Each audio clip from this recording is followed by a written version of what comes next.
से है ये ऑब्जेक्ट है, पढ़ाया जो है ये मेन वर्ब है, और जो बचा है उसे सब कुछ ये आपका ऑब्जेक्ट का पार्ट है। अगर इसका हम ट्रांसलेट करें, क्योंकि ये जो टेंस है ये है प्रेजेंट परफेक्ट टेंस, और प्रेजेंट परफेक्ट में सबसे पहले आता है सब्जेक्ट। सब्जेक्ट में मतलब अगर वाक्य का कर्ता आई है तो आई के साथ जो हेल्पिंग वर्ब होती है वो हमारी हैव आती है, और प्रेजेंट परफेक्ट टेंस में वर्ब की हमेशा थर्ड फॉर्म आती है विच इज taught him। अब यहां पे कंफ्यूज नहीं गई, हम चाहे तो यहाँ पे ही भी लिख सकते हैं और हम चाहे तो यहाँ पे हर भी लिख सकते हैं। हिम और हर डिपेंड करता है कि उसका जेंडर क्या है। अगर वो मेल होगा तो हिम, और अगर फीमेल होगा तो हर आएगा, और सब कुछ को बोलते हैं एवरीथिंग। इस तरह से आप देख सकते हैं इस वाक्य में जब हिंदी थी तो ये स्ट्रक्चर हो गया, और इंग्लिश में आपका ये स्ट्रक्चर हो गया। अब हम बात करते हैं सेंटेंस। तो हमने आपको बता दिया कि ये सेंटेंस के होते हैं। अब सेंटेंस के भी टाइप होते हैं जिनको मैं आगे आपको विस्तार से बताऊंगा, ठीक है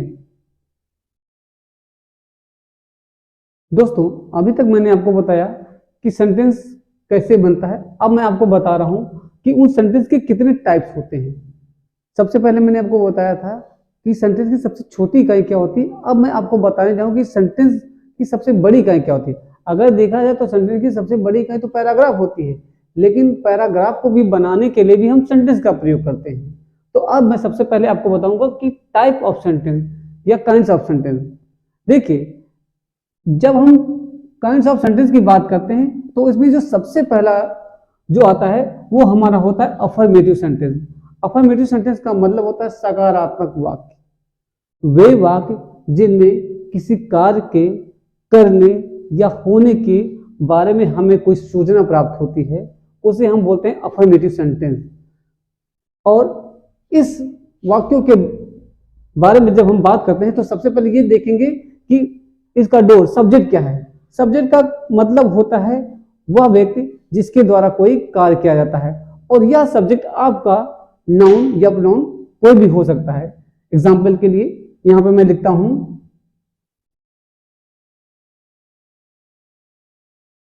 शालिनी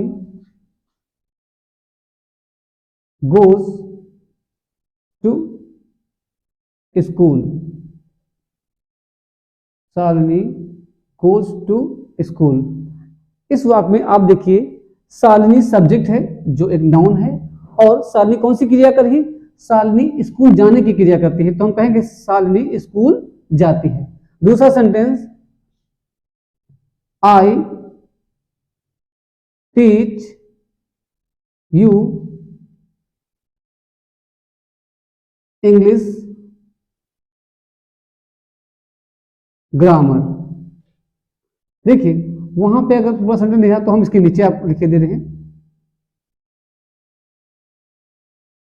ग्रामर, ताकि आपको पता चल जाए, क्योंकि कुछ चीजें कट जाती हैं जब आप बोर्ड के अकॉर्डिंग नहीं आ रही। तो मैं यहाँ पे नीचे लिख के बता रहा हूँ I teach you English grammar. इसका मतलब कि मैं तुम्हें अंग्रेजी ग्रामर के बारे में, या ग्रामर जिसे हम हिंदी में बोलते हैं व्याकरण के बारे में पढ़ाता हूँ।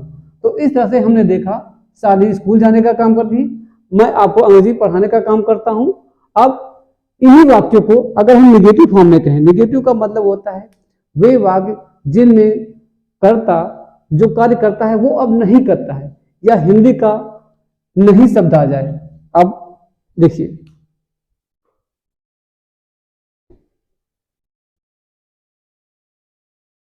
जैसे मैंने कहा मैं उसे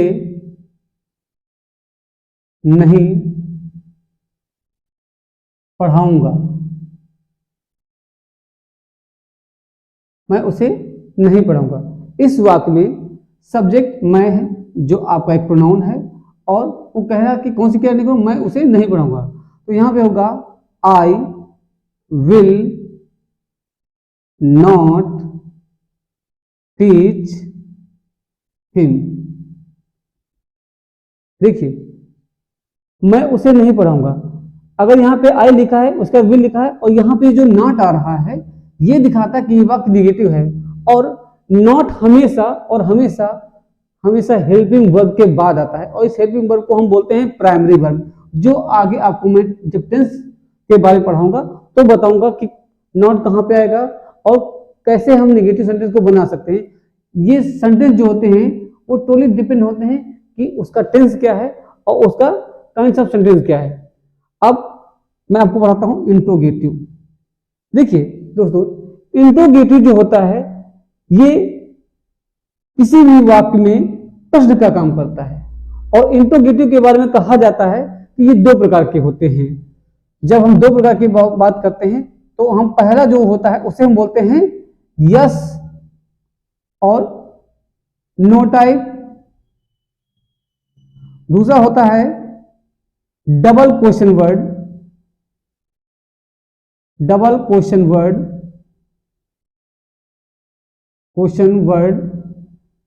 जिसे हम बोलते हैं WH फैमिली।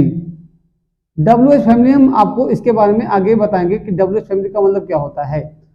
अब जब हम बात करते हैं यस और नो टाइप, देखिए वे वाक्य जिनमें क्या वाक्य के प्रारंभ में आता है। अब कहने का मतलब होता है जब यस और नो टाइप के बारे में बात करते हैं तो वाक्य में कर्ता से पूछा जाता है और उस कर्ता जो होता है उसको हाँ या ना में आंसर देता है। सपोज अगर मैंने कहा क्या तुम मुझे जानते हो, तो अगर मैं आपसे पूछूं क्या आप मुझे जानते हो, तो आप इसको केवल दो भाषा में उत्तर देंगे। या तो कहेंगे हाँ मैं आपको जानता हूं, या आप कहेंगे नहीं मैं आपको नहीं जानता हूं। तो अगर किसी वाक्य में क्या वाक्य के प्रारंभ में आ जाए तो इन्हें हम बोलते हैं यस और नो टाइप। अब एग्जाम्पल को समझते हैं। जैसे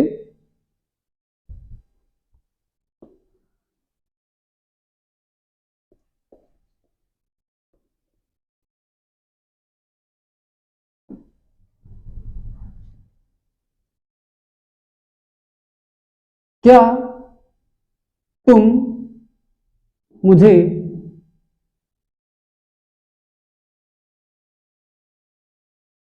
जानते हो, क्या तुम मुझे जानते हो। इस वाक्य में क्या वाक्य के बिगिनिंग में आ रहा है। अब अगर क्या किसी वाक्य में बिगिनिंग में आएगा तो देखिए क्या तुम मुझे जानते हो। अब इस वाक्य में अगर हम इसका ट्रांसलेट करें तो सबसे पहले हम देखते हैं कि वाक्य का टेंस क्या है। तो यहां पे सबसे पहले लिखेंगे डू यू नो मी, क्या तुम मुझे जानते हो। अब ये जो क्या के लिए है डू आया और तुम के लिए यू आ रहा है और मुझे को बोलते हैं मी, और क्रिया आप जानते हैं ऑलरेडी आती ही है। चलिए अब हम बात करते हैं सेकंड टाइप इंट्रोगेटिव की।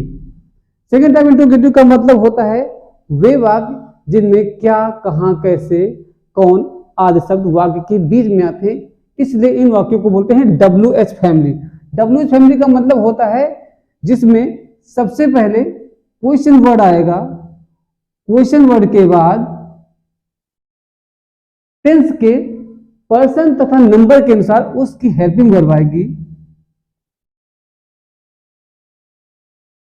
हेल्पिंग वर्ब आएगी। उसके बाद सब्जेक्ट आएगा, फिर मेन वर्ब, उसके बाद ऑब्जेक्ट आता है। तो उसे हम बोलते हैं second type interrogative sentence. Example थोड़ा समझते हैं।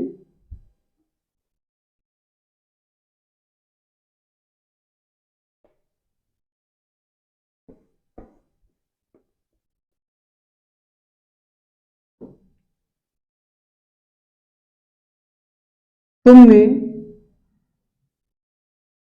आज क्या खाया है।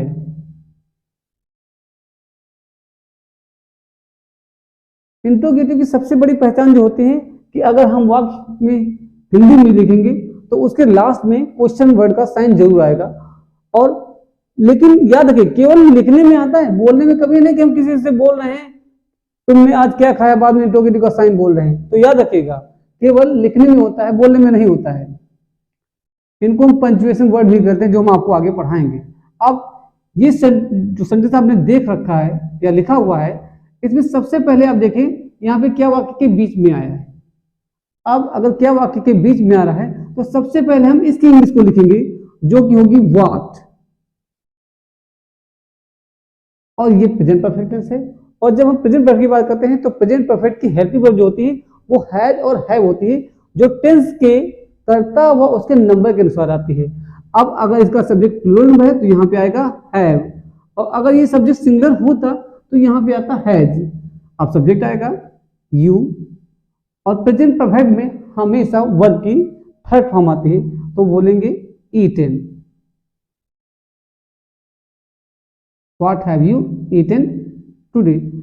देखिए, मैं आपको बेसिक नॉलेज दे रहा हूं कि सेंटेंस के टाइप क्या होते हैं। हम हर चीज को विस्तार से पढ़ाएंगे।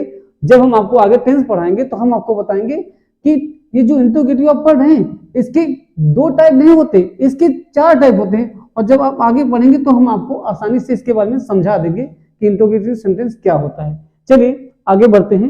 अब हम सीखते हैं कि इंपेरेटिव सेंटेंस क्या होता है। देखिए, अगर लिखने से पहले हम आपको इंपेरेटिव के बारे में बता देते हैं। इंपेरेटिव वाक्य वे होते हैं जिनमें वाक्य का कर्ता जो होता है वो हिडन होता है, और वो जो छिपा हुआ कर्ता होता है वो हमारा यू होता है। क्योंकि इन वाक्यों में, याद रखिएगा, क्योंकि इन वाक्यों में हमेशा नम्र निवेदन, सलाह या आज्ञा मांगना या आज्ञा प्रदान करने के बारे में बात की जाती है। सपोज दैट आप किसी से कहना चाहते हैं बैठ जाइए, तो इसका मतलब आप उससे कहने के बैठ जाइए। तो यहां पे हम अगर इंग्लिश में कहें तो यहां पे हम बोलेंगे सिट डाउन। अब यहां पे आप देख सकते हैं हमने सिट डाउन लिखा, लेकिन यहां पे कोई सब्जेक्ट तो नहीं है। सब्जेक्ट इसलिए नहीं है क्योंकि जो इंपेरेटिव सेंटेंस होता है उसमें सब्जेक्ट छिपा रहता है, वो सब्जेक्ट यू होता है जो हिडन रहता है। और इंपेरेटिव की सबसे बड़ी जो खासियत होती है वो ये होती है कि imperative sentence always start with verb. सबसे पहले वर्ब आएगी, उसके बाद ऑब्जेक्ट आता है।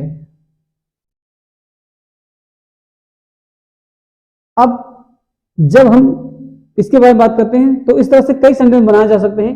जैसे मैंने कहा open the gate, open the gate, eat the food, read this book.